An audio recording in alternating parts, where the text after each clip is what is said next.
Hello everyone, आज आपण मैंने केदार गौरी सीरियल देखा पाइबे कि गौरी छिड़ा होइकि मने मने भाबुए कि गुरुदेव भी दिव्या विषय किसी भी स्पष्ट भाव में मत कहलेनी। कहले केदार उपर आलुओ पड़ा माने केदार मते दिव्या पाखरे पहुँचेबे। गुरुदेव ए सब कहले आउे मने मने बहुत चिंता करके कहे कि गुरुदेव एमती मते की संकेत देबाकू चाहुछंती, मते ए सब विषय जानिबाकू पड़िबो।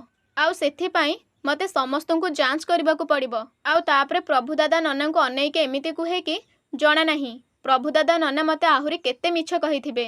आउे पुणी डिसीजन निए कि ए केक कटा सरला मु दिव्यार डीएनए टेस्ट करी। आउे बड़े सब जना पड़ जीवो। आउ गौरी दूर रे छिड़ा होइकि किछि भाबुथिबा देखिकी संपूर्ण निजे गौरी पाखु जाए।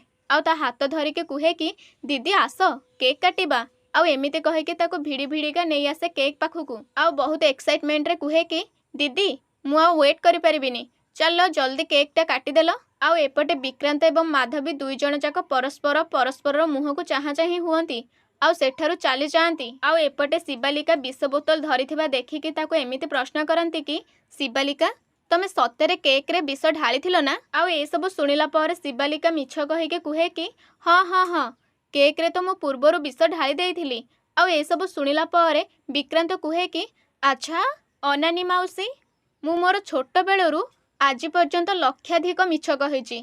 आउ सेथिपाई मु लोकंकर मुह कान पाटी आखि देखिके जानी दिए कि सेमाने मिछ कहउछंती ना सत कहउछंती। आउ तापरे शिवालिका को माधवी धमकेइके कहे कि एबे भी समय अछि, तू जहाँ भी करिचु सबु सबु सत कहीदे, नहले आज ए घरु गोटिए नुहे बरम दुईटी लाश जीव।